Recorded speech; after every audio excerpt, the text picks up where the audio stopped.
ma collègue, en fait, qui s'appelle Lindsay, va tout simplement filtrer les questions, m'en envoyer quelques-unes à ce moment-là au travers, là, un peu la rencontre. Donc, je vais essayer de répondre un peu au travers. Donc, si vous avez des questions, gênez-vous pas. Euh, Maintenant, ça, c'est pour le fonctionnement.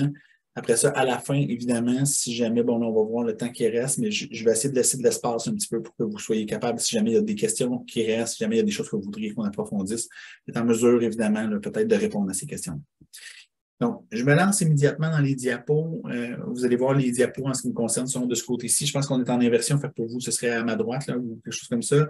Maintenant, quand vous allez voir, je regarde croche. Si jamais j'ai des questions, ça se peut que je vous regarde, puis ça se peut que je me promène en fait dans l'écran. Première chose, en fait, que je tiens à vous mentionner, c'est en lien avec une des deux causes qu'Homewood soutient depuis le début de l'année 2022. Je m'explique, en fait, très simplement. Homewood a décidé en janvier 2022 de soutenir deux causes, de mettre de l'avant, en fait, deux discours. Le premier, c'est en lien avec les peuples autochtones. Dans ce cas-ci, on parle des terres, en fait, là, non cédées. Ce que je vous mentionne, en fait, c'est que simplement, on sait depuis, je vous dirais, les 2 dernières années qu'il y a énormément de discours, de choses qui se sont faites autour, en fait, là, de la présence des Autochtones, de leurs droits, puis en fait, de tout ce qui s'est passé comme horreur. On a vu ça à différents moments, de différentes façons, avec différents intervenants. L'objectif de cette diapo-là est très simple, tout simplement de garder le discours vivant dans la population, puis de continuer, dans le fond, à participer, dans le fond, là, au rapprochement un peu qui vient avec. Donc, si jamais vous êtes curieux, dans ce cas-ci, on parle des terres, je vous invite à aller voir le Ouznen. Ça va vous identifier, en fait, là, sur quelle terre on parle des terres non cédées dans ce cas-ci. Comment étaient distribuées les terres au Canada avant, tout simplement. La deuxième cause, soutenue par Homewood, on parle des déterminants sociaux de la santé. Dans ce cas-ci, je vous l'amène comme ça parce qu'en fait, on est capable de le voir au travers des recherches. Il y a un chercheur en Ontario qui était capable de trouver que les paramètres, les critères que vous voyez ici, quand on les regarde, là, vous allez voir, c'est des critères qu'on peut regarder comme étant des critères de discrimination, certains prévus à la Charte des droits et libertés de la personne. Une des choses qu'on constate, par exemple, c'est que quand on les empile, ces critères-là, éventuellement, ça a une incidence, en fait, sur votre espérance de vie. Là, je dis l'espérance de vie, c'est-à-dire que dans le fond, si je prends, par exemple, et là, dans le fond, la recherche est quand même tempérée à ce sujet-là. Si je prends, par exemple, le logement, je serais dans un logement qui serait peut-être pas tout à fait adéquat. Ultimement, dans le fond, après ça, peut-être que la langue d'origine que je parle n'est pas la langue de la province dans laquelle j'habite à cause de ma provenance. Je pourrais faire en sorte que, ici, peut-être que dans le fond, ma santé est précaire. Puis si je ne parle pas la langue quand vient le temps d'avoir des soins de santé, par exemple, mais peut-être que je n'ai pas les soins idéaux ou que j'ai de la difficulté à exprimer, dans le fond, la douleur ou la détresse que je vis. Donc, à ce moment-là, peut-être que ma prise en charge, fait en sorte que peut-être que je n'ai pas tout ce que je devrais ou à quoi j'aurais droit. Maintenant, je prends ces paramètres-là, je les empile, je vous dis simplement si j'en mets 2, 3, 4 ensemble, 5 ensemble, à cause de tous les paramètres, les critères qu'on connaît de discrimination. Éventuellement, ce qu'on voit, c'est que ça a une incidence sur la santé globale. Puis quand on regarde les paramètres de l'OMS, éventuellement, ça peut avoir une incidence sur l'espérance de vie. C'est la deuxième cause. Point de vigilance, point de conscience, simplement. Avant d'embarquer dans la formation, on ne parlera pas de situation spécifique. Ça va faciliter énormément, en fait, peut-être cette diapo. Simplement vous dire que si jamais il y avait des enjeux, vous avez des rappels, il y a des choses qui vous venaient en tête qui font en sorte que finalement, ça devenait sensible pour vous, je vous invite simplement à contacter votre PR. Donc, sachons simplement que moi, je vais éviter de parler de choses trop spécifiques. Maintenant, je vais quand même essayer au travers parler de choses assez spécifiques pour qu'on soit capable de comprendre, simplement. Dans ce cas-ci, maintenant, aujourd'hui, on va parler de, évidemment, la thérapie cognitive, comportementale, la terminologie, peut-être les concepts de base qui viennent avec. On va se parler de sensibilisation par rapport à la notion de pensée, émotion puis comportement. C'est quelque chose sur quoi on va revenir tantôt, en fait, une espèce de boucle de rétroaction. Okay? On va y revenir. Après ça, bien évidemment, acquérir des stratégies visant à reconnaître et à gérer les schèmes de pensée perturbateurs. On y reviendra, mais on sait en psychologie depuis les années 90 que les pensées et les émotions sont reliées. Okay? On regardera voir peut-être cette interaction-là, qu'est-ce qu'on fait avec tantôt. Maintenant, les principes, la thérapie avec peut-être leur application dans la vraie vie. Concrètement, qu'est-ce qu'on peut faire avec? Okay? Parce qu'il y a des choses assez simples qu'on peut faire, puis après ça, il y a des sortes de réflexions qu'on peut se faire pour venir faciliter ça. À la fin, il y a des ressources. peuvent être offertes, il y a des choses qui sont gratuites. Il y a même des choses que vous pouvez faire par vous-même, en fait. Donc, à partir de là, on ira voir qu'est-ce que c'est possible de faire pour être capable d'aller approfondir un peu ces réflexions-là. Le programme, j'ai été à l'école assez longtemps pour savoir que les gens qui m'ont lu des diapositives n'ont peut-être pas été mes meilleurs profs.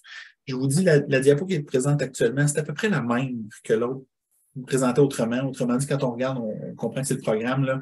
À la fin, c'est les mêmes émotions.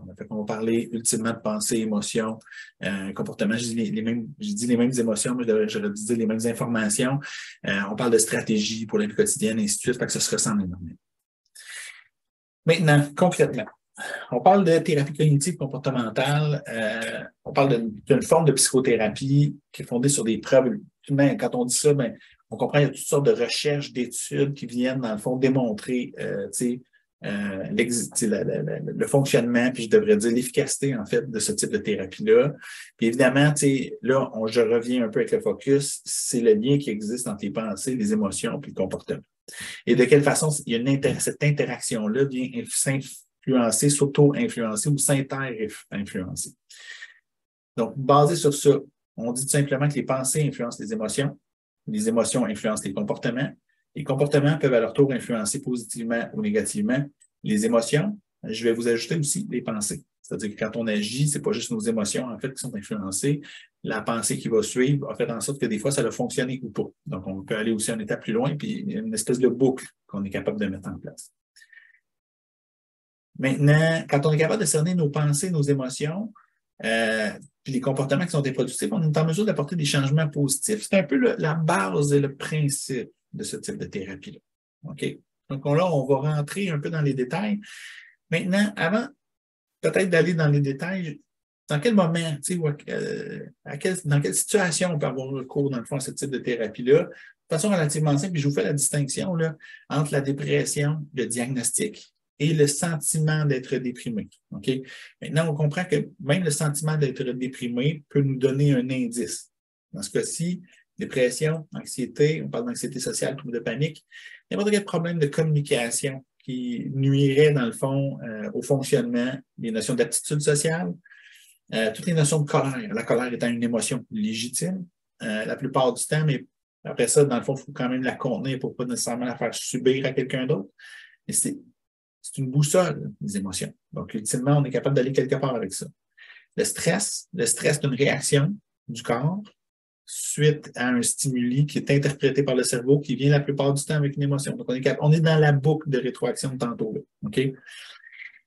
L'établissement d'objectifs de résolution de problèmes, ultimement, dans ce cas-ci, quand on veut avancer pour on a de la difficulté ou la perception qu'on a des difficultés qu'on a ou de ce à quoi on fait pas, c'est pas la bonne, des fois, on est capable de recadrer un peu l'information. Après ça, bien évidemment, la perception qu'on a de soi, l'image de soi, l'estime de soi, la confiance en soi, le bien-être de façon générale. Fait que là, on peut parler de santé mentale, on peut parler de bien-être psychologique de manière générale. Ce serait la différence pour moi. Il y a deux axes qu'on peut mettre en étant présence, absence de symptômes, haut niveau de bien-être psychologique et faible niveau de bien-être psychologique. Si j'aimais les deux axes simplement pour se placer, ici, j'aurais des symptômes. Ici, je n'ai pas de symptômes. Ici, j'aurais un haut niveau de bien-être psychologique. Ici, j'aurais un bas niveau de bien-être psychologique. Et c'est possible, dans le fond, de se promener dans ça. OK? Donc, ultimement, le bien-être en général, on peut travailler, dans le fond, certains axes.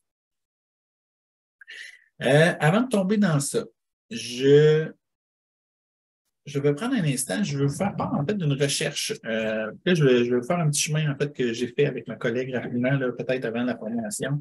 Peut-être quelques personnes l'ont entendu, en fait. Là.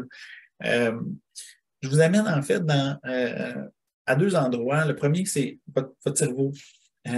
Très simplement, votre cerveau est fait pour assurer votre fonctionnement.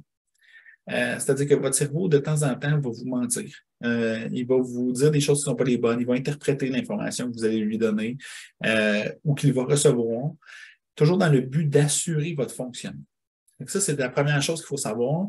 La deuxième, après ça, bien évidemment, votre cerveau a aussi comme deuxième tâche de rendre l'univers cohérent. Puis je vous dis rendre l'univers cohérent de façon relativement simple.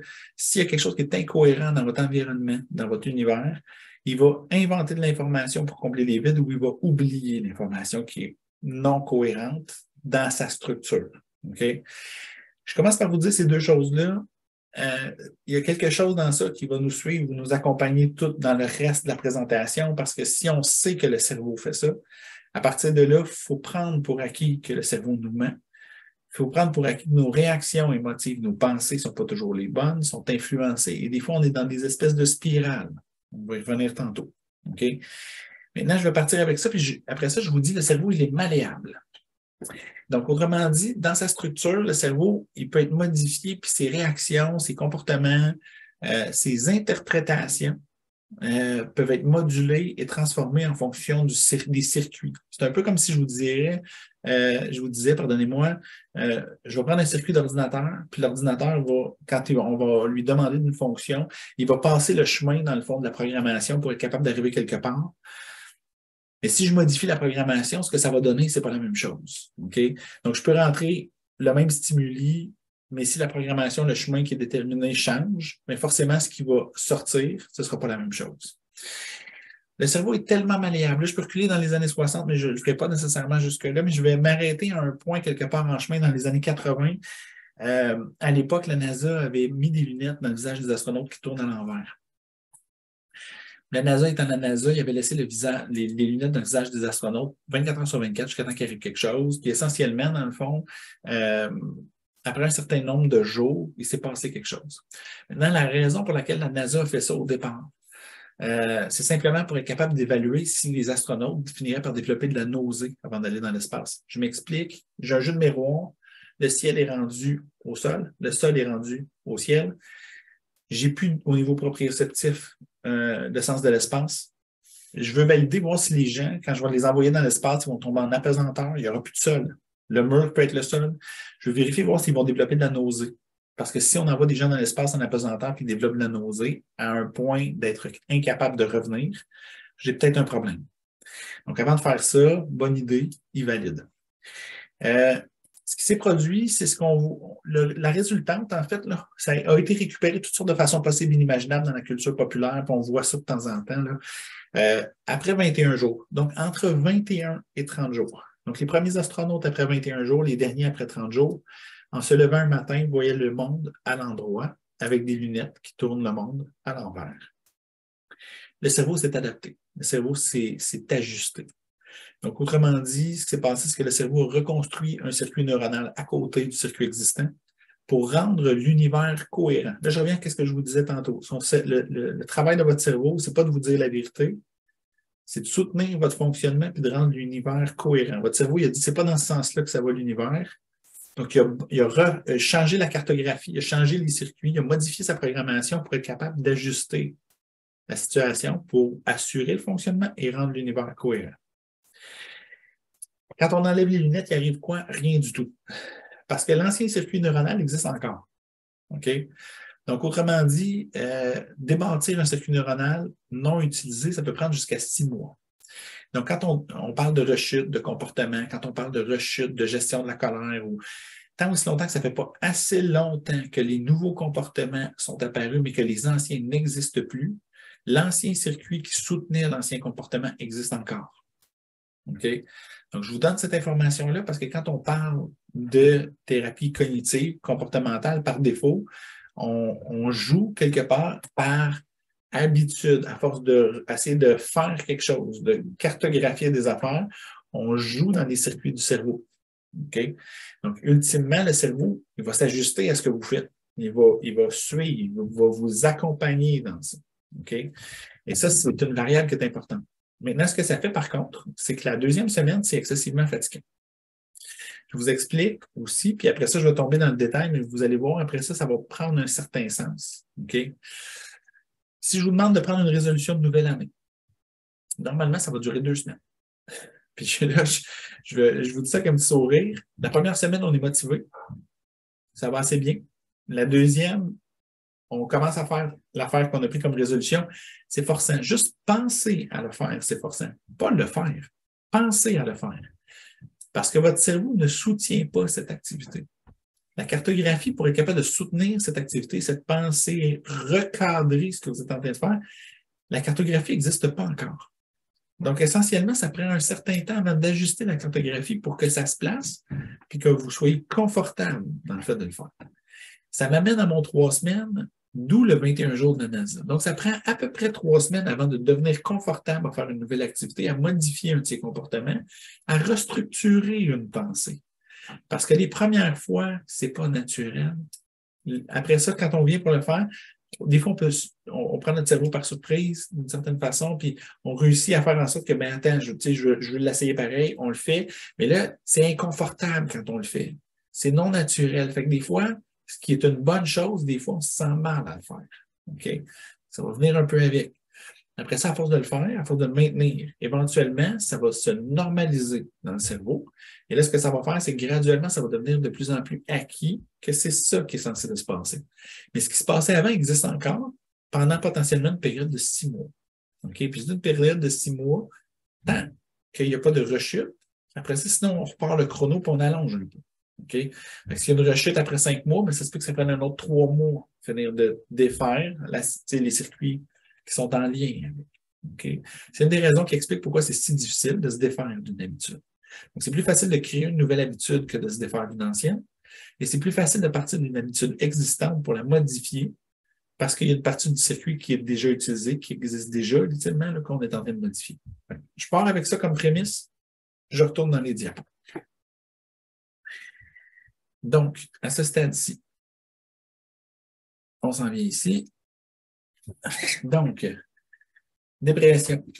D'une façon relativement simple, il y a toutes sortes de symptômes, encore une fois. On sait que c'est une problématique de santé mentale qui existe maintenant. Au-delà du fait de la présence de de la problématique, on sait qu'il y a une augmentation, en fait, de la dépression, des symptômes de dépression post-pandémique. Là, je vous dis simplement, il y a des problèmes qui ont augmenté, en fait, avec la fatigue d'adaptation reliée à la pandémie.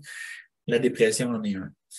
Mon critère le plus prédominant, c'est celui-là ici. On parle de perte d'intérêt et de joie de vivre.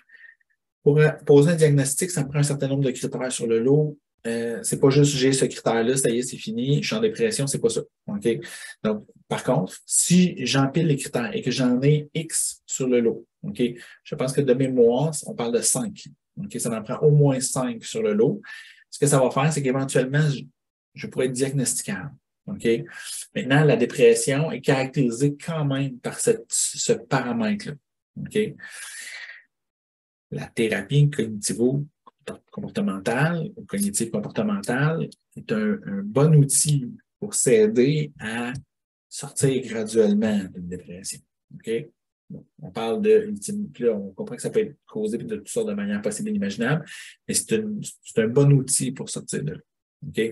Souvent, on parle de perte d'intérêt pour les activités qu'on apprécie, tristesse prolongée. C'est la raison pour laquelle je vous ai flagué ce critère.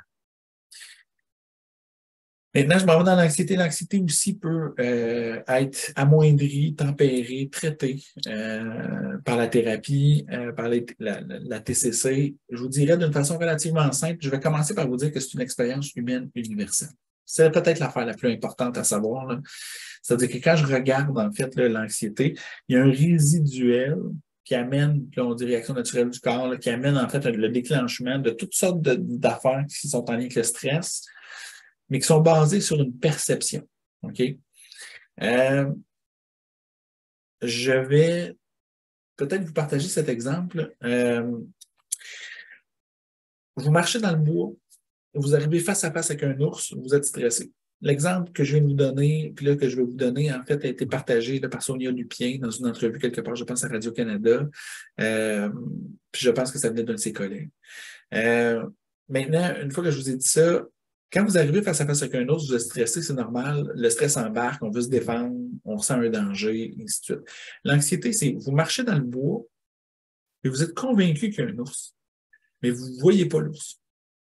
L'ours, il est dans votre tête. Ça, c'est de l'anxiété.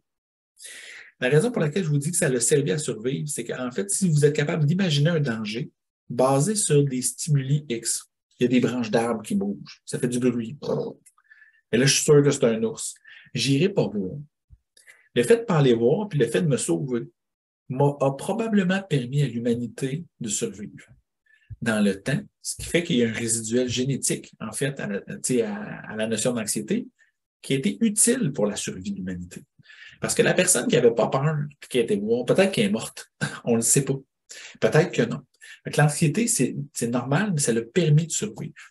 L'anxiété, c'est quelque chose qui existe toutes les fois où votre cerveau perçoit un danger, peu importe qu'il soit raisonnable ou pas, et là, il va partir en cavale. Je vous donne un exemple.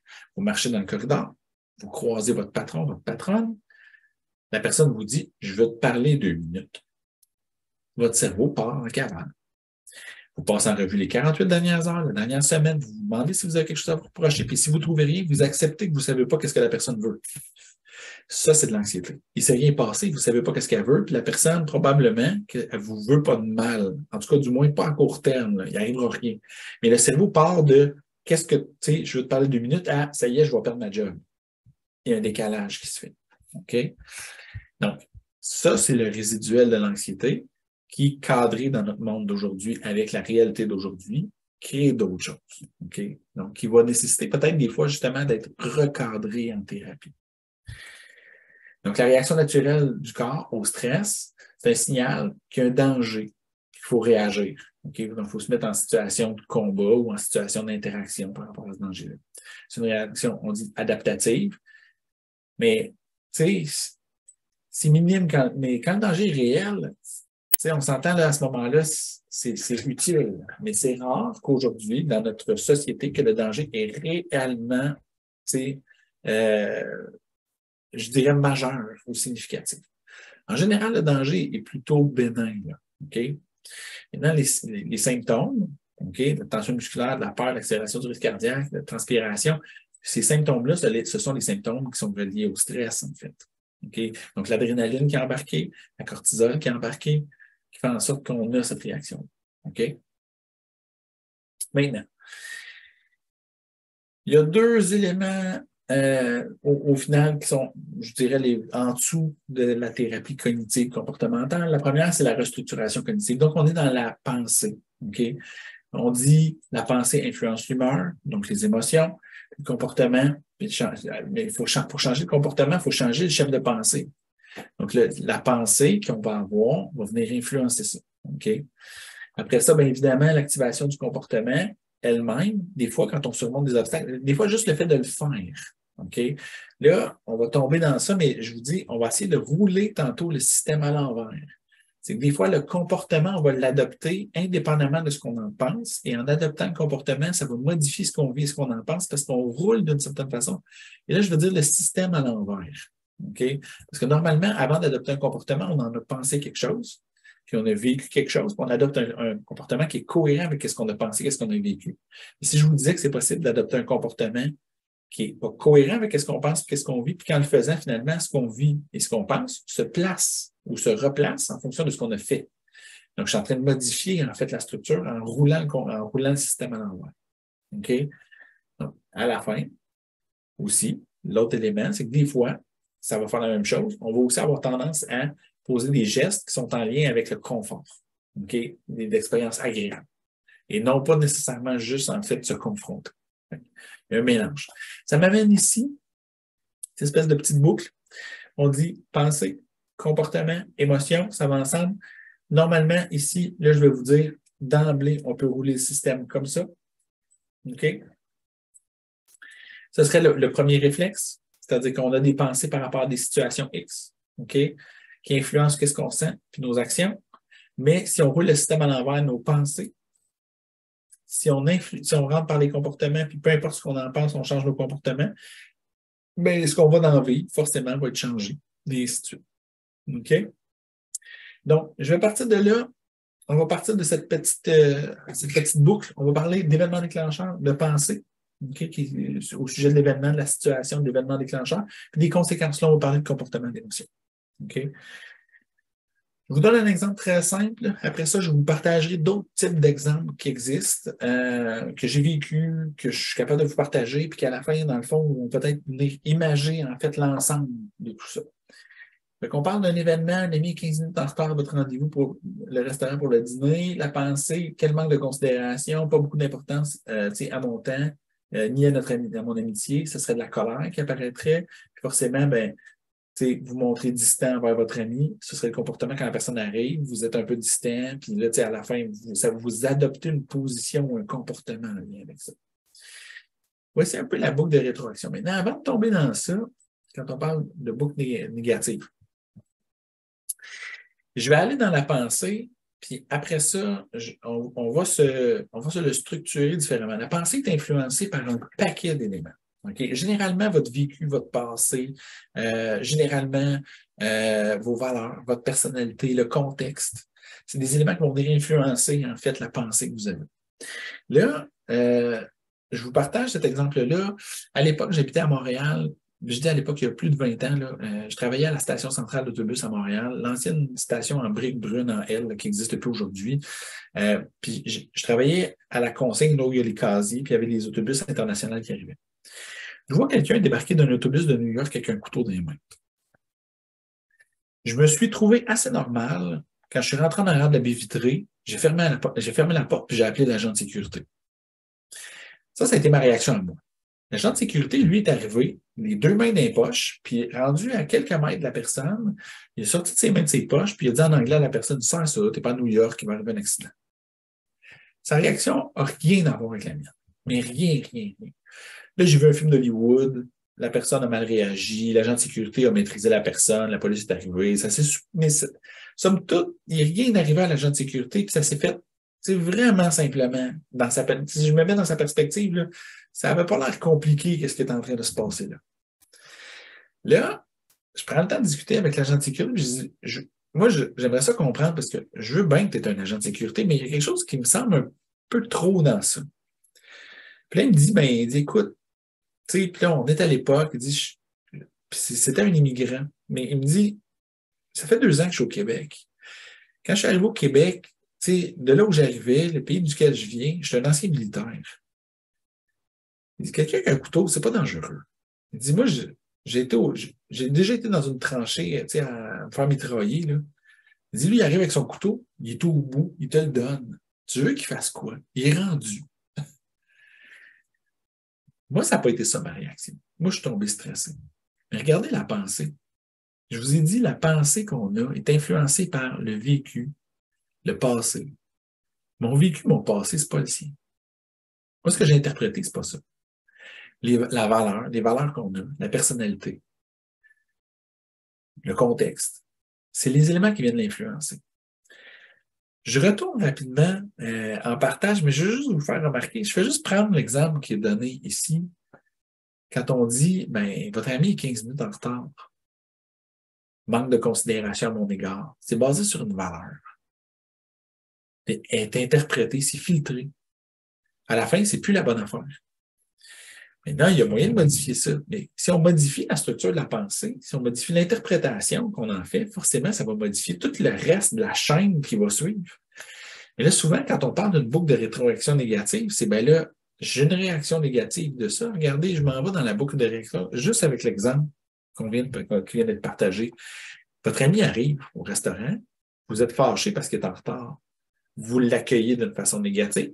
Et là, lui, il se sent accueilli négativement. Fait qu'il tombe sur la défensive. En tombant sur la défensive, votre interprétation, c'est que vous avez raison. Et là, dans le fond, ça cascade. Et là, ça peut s'empiler. À l'intérieur de 15 minutes, ça peut dégénérer. Pourquoi? Je dis 15 minutes, des fois 5. Pourquoi? Parce que c'est une séquence, c'est une cascade. Et là, dans nos comportements, on influence, dans le fond, la situation. La situation en l'influençant, nos pensées s'en vont dans la même séquence. Je vous ai dit, votre cerveau n'est pas fait pour vous dire la vérité. Il est fait pour assurer votre fonctionnement et rendre l'univers cohérent. Mais il est forcément un peu biaisé parce que votre cerveau est construit sur la base de votre personnalité et de vos valeurs, de votre vécu, de votre passé. Donc, des fois, vous interprétez des choses qui ne sont pas les bonnes. Et là, c'est là, en fait, qu'on se nuit. Puis c'est là que des fois, ça peut engendrer dans la séquence quelque chose qu'on ne veut pas. Je pars avec ça. Je retourne ici. Maintenant. Voici quelque chose que je vais vous expliquer. Je vous ai dit, il y a un événement, il y a une pensée qui vient avec. Puis après ça, il y a forcément, dans le fond, toutes les conséquences, donc les comportements, les émotions. Je vous ai dit, c'est possible de rouler le système à l'envers. L'événement lui-même est interprété par les pensées. Les pensées sont basées sur le vécu, le passé, vos valeurs, votre personnalité, le contexte. L'interprétation que vous en faites va générer forcément ici une sorte d'émotion, parce que c'est collé, une sorte de comportement.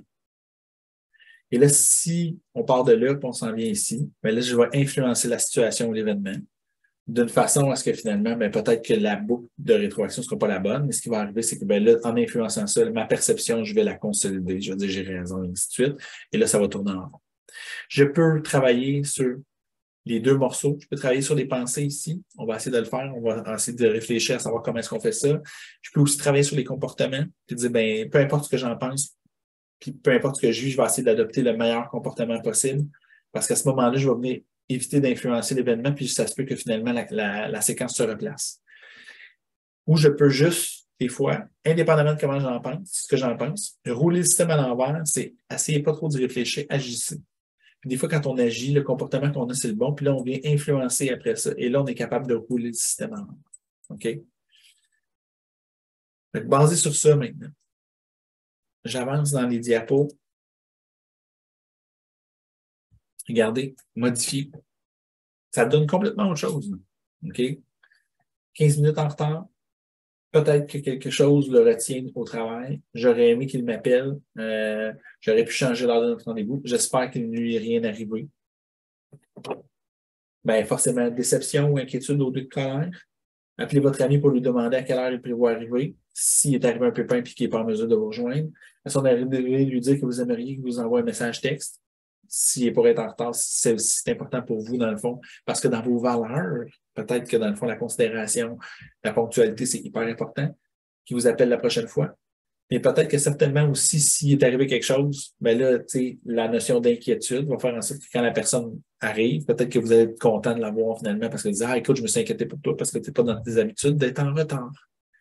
Donc, au lieu d'être en colère, recevoir la personne, vous allez avoir une autre sorte de comportement. OK? Fait, je pars avec ça, c'est une sorte d'interprétation possible. Maintenant, pour être capable d'aller là, il faut aller, dans le fond, dans les pensées qui perturbent le fonctionnement. Donc, c'est quoi les pensées qui viennent changer, en fait, votre état et qui font en sorte qu'à la fin, ça ne marche pas.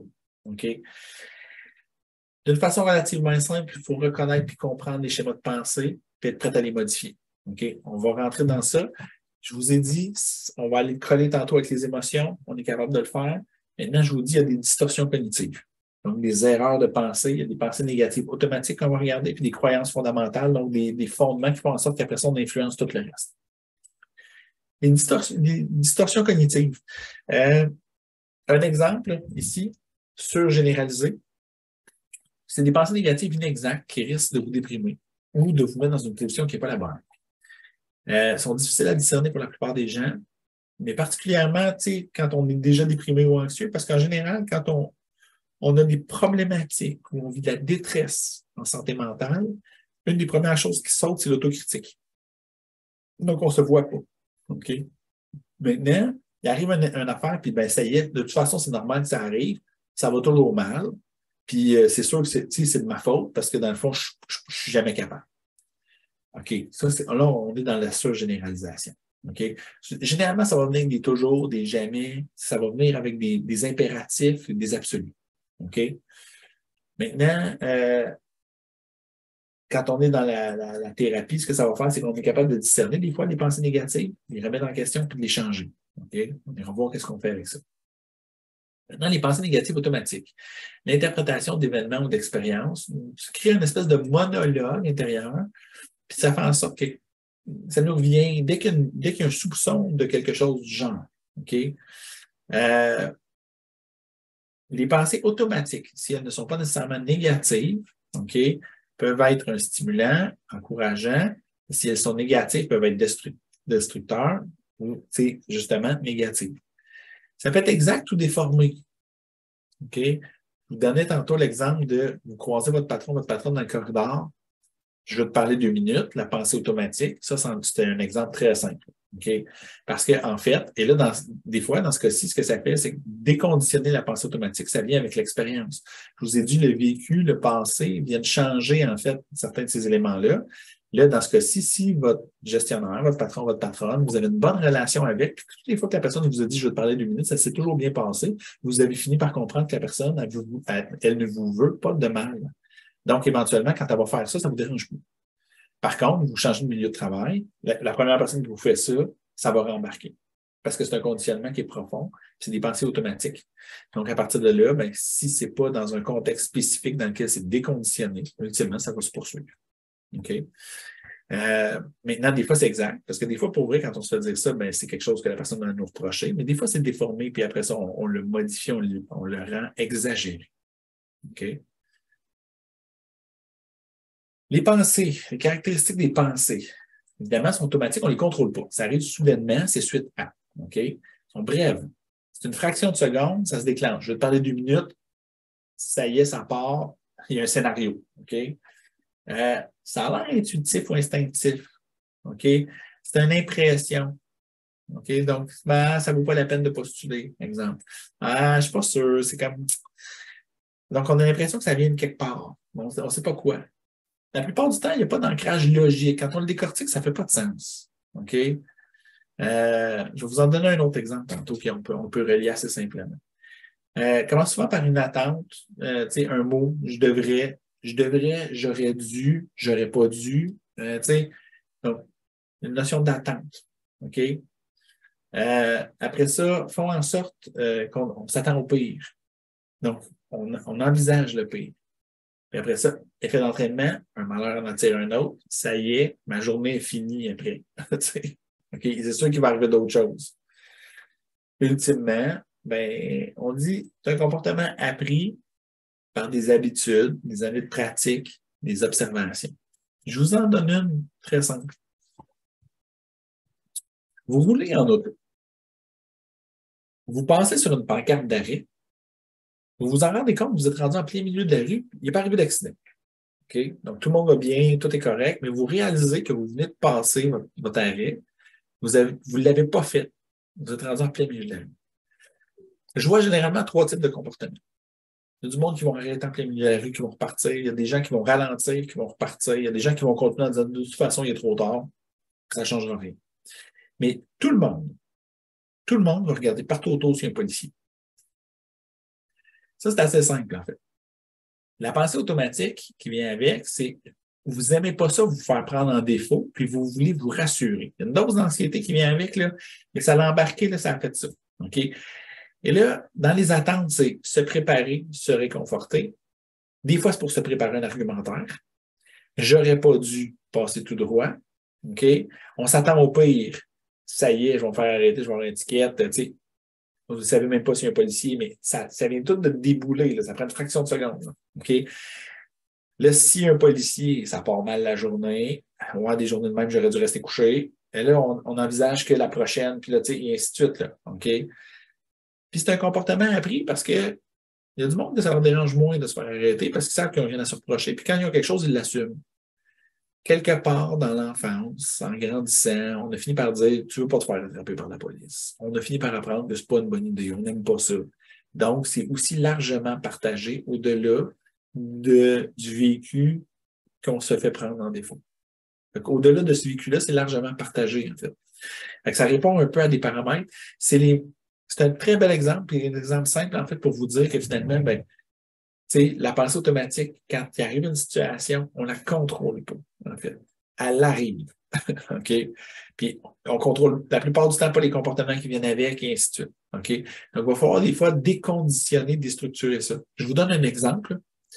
Qu'est-ce que ça change que vous regardiez partout autour? Parce que la vérité, là, quand on le décortique mentalement, puis vous essayerez, là, si un jour ça vous réarrive, j'espère pas que ça va vous arriver, ceci étant dit, mais si un jour ça vous réarrive, puis que vous passez sur une pancarte d'arrêt, essayez de ne pas regarder voir s'il y a un policier, de ne pas le faire.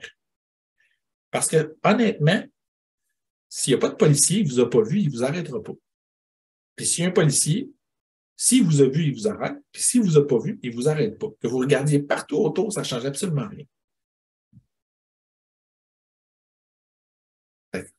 C'est pas rationnel. Essayez, quand on parle de déconditionner des réflexes, des pensées automatiques qui amènent des comportements, Des fois, c'est juste de prendre sa part et de dire, OK, mais pourquoi j'ai réagi comme ça? Et de le déconstruire mentalement. Et après ça, dans le fond, d'essayer de juste défaire le conditionnement qui est embarqué qui fait que le comportement apparaît. OK? Mais d'en prendre conscience, c'est la première étape, de le déconstruire, c'est la deuxième. Mais pousser cette expression-là, quand vous avez une pensée comme ça, ouais, mais c'est quoi la pire affaire qui peut m'arriver, moi, mais dans quelles conditions, pourquoi je le fais? Qu'est-ce que ça va changer que je le fasse? Et des fois, la réponse, c'est ça ne change rien, j'ai pas de contrôle, je le fais pour rien, ça ne fait pas la bonne affaire, et ainsi de suite. Donc, on est capable à ce moment-là d'aller de l'avant et de passer à d'autres choses. Je m'en viens ici, des croyances fondamentales, des opinions centrales, hypothèses qu'on a sur nous-mêmes, sur les autres, sur le monde, qui vient influencer la façon dans laquelle on interprète en fait qu'est-ce qui se passe. Ça vient façonner nos expériences. Une fois qu'ils sont établis, sont difficiles à changer. OK? Donc, c'est des fondements. OK? Influence considérablement nos pensées automatiques. Autrement dit, sur les fondements, sur les pensées, sur les croyances fondamentales, on va voir des affaires apparaître. OK? Ça peut être positif ou négatif. J'ai confiance en moi, les gens ne sont pas dignes de confiance. C'est un exemple de fondement. Ces affaires de fondement-là, si, exemple, supposons, les gens ne sont pas dignes de confiance, je vais te parler 2 minutes, c'est pire. J'ai confiance en moi, je vais te parler 2 minutes, c'est moins pire. Donc, ça l'influence grandement, en fait, ça. Donc, de comprendre, en fait, c'est quoi les fondements. Généralement, ça va prendre l'aspect de valeur ou de position ferme. OK? Donc, ce qu'on va voir, c'est qu'à ce moment-là, bien, regardez, en fait, c'est quoi les absolus dans votre vie. Puis, généralement, bien, ce que ça va faire, c'est que vous êtes capable d'identifier à ce moment-là, c'est quoi les croyances fondamentales. Elles sont nécessaires pour assurer la cohérence. Elles sont nécessaires pour assurer votre fonctionnement. Mais ça ne veut pas dire qu'elles sont toujours positives pour vous. OK? Donc, il y en a, c'est correct que vous en ayez. Maintenant, peut-être on peut questionner lesquels. Puis des fois, il y en a qui nous nuisent. Des fois, il y en a qui nous aident. Maintenant, quand on va cerner nos croyances, on va choisir une pensée automatique. Dans ce cas-ci, on va se poser les questions suivantes. Est-ce que c'était vrai? Qu'est-ce que ça dit à mon sujet? Qu'est-ce que ça m'identifie à mon sujet? Jusqu'à quel point c'est important pour moi? Est-ce que c'est quelque chose que j'ai appris qui est important et que j'ai gardé alors que pour moi, ça ne l'est pas vraiment, mais que je reste convaincu de cette affaire-là? OK? Généralement, à ce moment-là, on peut parler de valeurs aussi. Les valeurs, on a, en grandissant, fait le ménage dans les valeurs que nos parents ont voulu nous inculquer. L'important, puis là, d'une façon relativement simple, c'est correct d'avoir fait ça. L'important, c'est d'en garder, d'en avoir. Puis je pense que c'est le cas. La plupart des gens ont des valeurs, puis c'est une très bonne idée. OK? Maintenant, à partir d'un certain moment, il y a des valeurs qui nous nuisent, puis des valeurs qui ne sont pas utiles. Peut-être des valeurs qu'on garde, qui ne sont pas les nôtres. À ce moment-là, qu'est-ce qu'on fait avec? Si c'était vrai, si c'est faux, mais si c'était vrai, OK? On fait l'exercice, toutes les fois qu'il arrive quelque chose de façon automatique, là, je reviens à mon exemple je vais te parler 2 minutes, mais quelqu'un qui est en retard, la pensée automatique, il est arrivé quelque chose ou il n'y a aucune considération pour moi. Vous interprétez la plupart du temps tout ce qui vous arrive de façon quasi automatique. Vous avez votre cerveau a plus de contrôle sur vous que vous pensez. Et parce que la plupart du temps, c'est basé sur finalement des fondements ou basé sur des conditionnements ou des filtres. Puis là, à la fin, ce que ça fait, c'est que ben, ça vous pousse dans une direction, mais vous avez le droit de changer ça. Ça se change, ça fait partie d'une certaine façon de la cartographie du cerveau. OK? Une pensée automatique, si j'organise une fête, personne ne viendra. On se fiche bien que ce soit mon anniversaire. Tu sais, après ça, ben, là, c'est en train de dégénérer. Là. OK? Mais là, ultimement, ce que ça fait, c'est qu'à la longue, ben, ça finit par s'en aller dans une direction. Et là, on finit par rendre l'univers courant, se donner raison, s'auto-confirmer dans nos pensées, même s'ils sont erronés. Je vous dis, votre cerveau n'est pas fait pour vous dire la vérité, il est fait pour assurer votre fonctionnement, mais rendre l'univers cohérent. Si vous pensez 1, 2, cohérent, 3, cohérent, 4, cohérent. Pas vrai, cohérent. OK? Pas pareil. Après ça, remettre en question ces convictions profondes, ben, c'est ultimement, là, on va repenser un peu à la diapositive suivante. On va simplement se dire, ben, c'est quoi les expériences qui pourraient me faire penser que cette croyance n'est pas entièrement vrai tout le temps? Y a-t-il moyen de défaire ça à certains moments? Parce que dans le fond, si je pense que c'est absolu, ben là, peut-être que je suis pris. Mais si c'est généralement ça, J'ai une marge de manœuvre pour penser différemment. OK? Les expériences vont venir influencer les pensées, vont venir influencer les croyances. J'ai réussi dans le passé, ça s'est bien passé, je vais finir par m'en sortir, c'est parfait. À force d'expérience, à un moment donné, on finit par construire. On peut déconstruire par expérience. OK? Donc, plus on est capable de déconstruire, bien, plus on fait quelque chose, on s'en va dans une direction, puis qu'on modifie en fait ce qu'il y a en dessous, éventuellement, on va finir par le croire. Puis le cerveau va s'ajuster pour venir le soutenir. Je sors de là. Amy Cuddy, psychologue social à Harvard, qui enseigne aux gens au MBA à dégager de la certitude, de la confiance en eux, entre autres. Là. Mais elle étudiait essentiellement les notions de pouvoir et de dominance. Puis elle a fini par réaliser que la position du corps dans l'espace influence la certitude et la confiance en soi. C'est un détail, parce que la position du corps dans l'espace influence les hormones dans le système. Okay? Je vous laisserai aller voir la référence au besoin, là, Amy Cuddy. Je vous dis simplement maintenant, elle vivait avec le syndrome de l'imposteur et a fini par utiliser ses propres trucs pour sortir d'une certaine façon de comment elle se sentait. Puis là, à la fin, elle finit par dire quelque chose dans son vidéo. Elle dit « Don't fake it till you make it ». Donc, ne faites pas semblant jusqu'à temps que vous soyez capable. Faites, puis là, elle dit « Fake it till you become it ». Fait que faites-le jusqu'à temps que vous deveniez comme ça. Parce qu'à force de faire quelque chose, même si on n'y croit pas, notre cerveau va s'ajuster, puis à un moment donné, la quantité d'expérience qu'on va avoir vécue en lien avec cette situation-là va avoir changé pour atteindre une forme de masse critique qui va avoir recartographié la réponse du cerveau. OK? Maintenant, une fois que ça c'est dit, c'est un peu le principe, c'est faites des bonnes choses pareilles. OK? Là, je pars avec ça avant de retourner dans les diapos. Je vous ai dit tantôt, je vais vous donner un exemple qui me permet de relier les pensées aux émotions. Je ne vous ferai pas faire l'exercice, mais si je vous demande de penser à un beau souvenir, quelque chose qui vous est arrivé de le fun dernièrement, dans les dernières semaines, vous étiez parti en voyage, au chalet, vous avez passé du bon temps avec des amis, peu importe c'est quoi. Un beau souvenir, quelque chose qui vous a plu. Puis je vous demande de vous replonger dans le souvenir. Ce qu'on va considérer en psychologie des fois comme de la visualisation. OK? Éventuellement, ben, en pensant à quelque chose de le fun, vous allez vous sentir bien. La plupart du temps, si je vous demande de vous rappeler un bon souvenir comme ça, le souvenir n'a rien à voir avec la situation qui se passe autour. Mais l'émotion que vous allez vivre est en lien avec le souvenir que vous allez avoir. Et non pas la situation autour. Votre cerveau est incapable de faire la distinction quand vous lui demandez une pensée entre le présent, le passé, le futur qui n'existe pas encore, quelque chose de vrai ou quelque chose de faux. Si vous lui demandez une pensée, si vous générez une pensée ou vous forcez à penser à quelque chose, vous allez finir par avoir l'émotion qui va avec. Si vous pensez à quelque chose de terrible, vous allez finir par vous sentir mal. Si vous pensez à quelque chose de le fun, vous allez finir par vous sentir bien. Les pensées dirigent les émotions dans le cerveau. Quand on demande à des gens, oui, mais est-ce que tu contrôles tes émotions? La plupart des gens n'ont aucune idée qu'ils contrôlent leurs émotions. La plupart des gens vont me dire, ben, pas tant. Puis les pensées automatiques vont faire en sorte que des fois, non. Mais la réalité, c'est que vous contrôlez vos émotions par vos pensées. C'est vos pensées que vous ne contrôlez pas. Basé sur ça, le choix de vos pensées est important.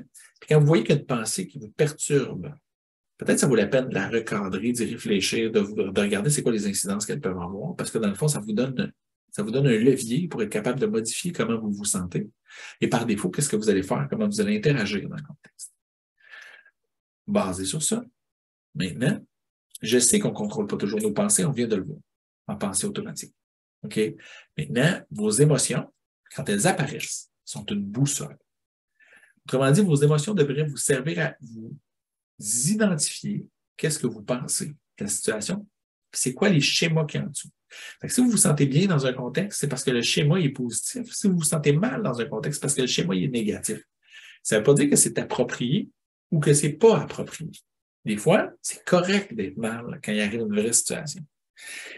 Mais la question, c'est est-ce que l'émotion, elle est en phase avec la situation ou elle est exagérée avec la situation? C'est ça la question. Fait que la boussole, est-ce qu'elle vous pointe dans une direction qui n'est pas la bonne par rapport au contexte? Et si c'est le cas, à ce moment-là, ben, questionnez vos pensées en dessous.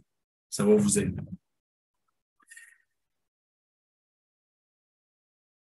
On avance, on est en train de finaliser ça, puis je vais laisser un petit peu d'espace à la fin. Maintenant, le cadre, là, tout simplement, avec deux exemples. Là, OK? On inscrit une pensée à un événement, ben, je suis seul à la maison. C'est la même chose que tantôt. On parle de peur dans ce cas-ci. Accélération du rythme cardiaque, là, c'est le stress qui embarque. Quelqu'un entre par réflexion dans la maison. Un bruit contre la vitre. Une preuve. La maison est sécurisée, personne n'a jamais essayé d'entrer par réflexion. Il y a juste une grosse tempête. Ah, OK. On est capable d'aller voir le contraire. OK? Et là, dans le fond, ultimement, ce que ça fait, c'est qu'on est capable d'avancer. Là. OK? Une pensée équilibrée, ben, il vente, il y a des branches grattées. Donc, ultimement, je suis pas seul à la maison, ou si je suis seul à la maison, c'est pas grave. Et ainsi de suite. Donc, on est capable d'aller avoir un résultat plus approprié, plus juste, tout simplement. OK? Qu'est-ce qu'on pourrait dire objectivement à quelqu'un d'autre? Qu'est-ce qu'on dit à nos enfants pour les rassurer? C'est un exemple. OK? Maintenant, faites preuve de bienveillance à votre égard. On a tous des pensées qui sont automatiques. On a tous des schémas. On réfléchit tous de drôles de façon parfois, puis il nous est poussé des idées. Elles ne sont pas toujours bonnes. Mais un ami qui vous amènerait à une situation comme ça, vous auriez tendance à lui dire quoi? Essayez d'avoir ce regard-là à votre égard, d'avoir la même bienveillance, la même autocompassion. OK? Si jamais vous avez besoin, il y a toutes sortes de ressources qui existent. C'est possible d'appeler au PAE. Évidemment, votre médecin, thérapeute au besoin, des ressources de proximité. Vous pouvez prendre un cahier d'exercice, récupérer le tableau qu'il y a ici, essayer d'y réfléchir dans un cahier. Il y a des applications qui existent aussi qui sont très bien faites, en fait, pour vous aider. Je vais prendre tout simplement le Mindshift. Si vous avez besoin de faire la recherche pour trouver l'application, je vais juste vous dire, allez dans là, je veux dire le Google Store ou le App Store, dépendamment de votre téléphone. Mais si vous faites juste, en fait, le PCC, vous allez trouver l'application. Elle est aussi en français, simplement.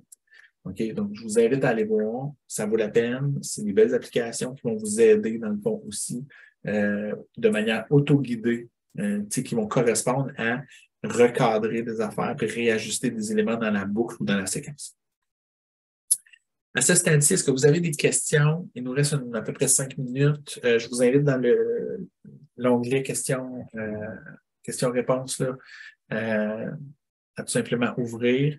Moi, ce que je vais faire, c'est que je vais tout simplement rester là quelques minutes qui nous restent pour répondre aux questions aux besoins. Donc, est-ce que vous avez des questions en lien avec le matériel? Est-ce que c'était clair? Est-ce que ça fait votre affaire? Est-ce qu'il manque quelque chose?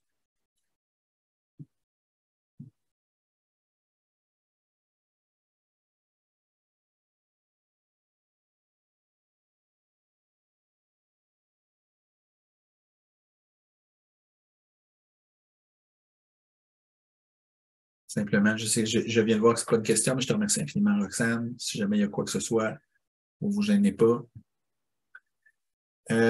C'est Mind, donnez-moi un instant, c'est Mindshift.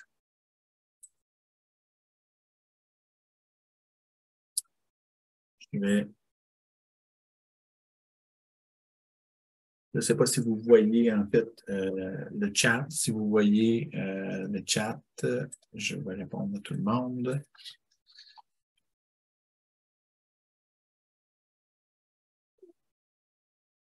Voilà.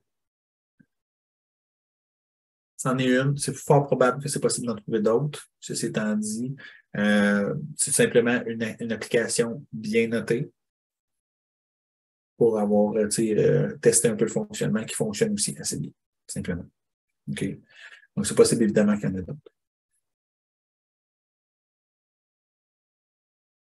Donc, y a autre chose avant qu'on se laisse?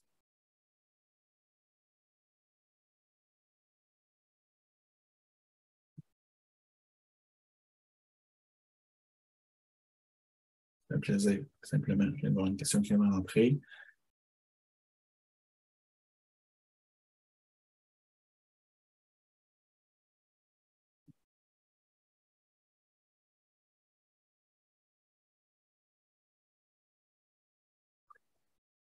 C'est un plaisir aussi pour les exemples. Je pense que les exemples, ça facilite la compréhension.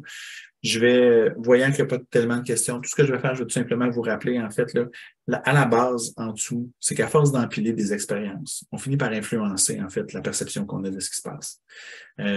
Deux personnes peuvent avoir le même vécu, mais une perception complètement différente parce qu'ils l'ont pas, au fur et à mesure, intégré de la même façon. Et c'est possible de venir, dans le fond, changer, en fait, la programmation quantique qui fait qu'on influence ou on interprète dans une direction ou dans une autre le vécu. Et à la fin, dans le fond, plus le vécu s'en va dans une direction, mais plus on se conforte dans cette direction-là pour être capable de finalement d'assurer la cohérence, en fait, avec le cerveau. Mais des fois, on s'en va pas dans la bonne direction. C'est un peu l'idée. Quand vous n'êtes pas content de quelque chose, quand il y a quelque chose qui ne fait pas votre affaire dans vos réactions, vos comportements, dans ce que vous vivez, que vous jugez que ce n'est pas en phase, que ce n'est pas aidant, bien, si vous ajustez des fois le comportement, vous essayez de restructurer la pensée, puis à force de faire le contraire ou l'opposé, ce qui va arriver, c'est que ça va modifier graduellement la trame qui est en dessous. Donc, ultimement, ça va modifier aussi, des fois, au fur et à mesure, les fois d'après, la perception que vous allez en avoir et forcément aussi les émotions que vous allez vivre dans le même contexte. Donc, ça va venir s'influencer et c'est là où on est capable de venir aider les jeunes d'une certaine façon à se repositionner. Donc, je vous laisse avec ça. Moi, en ce qui me concerne, ça m'a fait plaisir. Si jamais il reste un 2 minutes, là, si jamais il y a des questions, là, moi, je vais rester les 2 minutes qui restent. Sinon, simplement, vous souhaitez une magnifique soirée.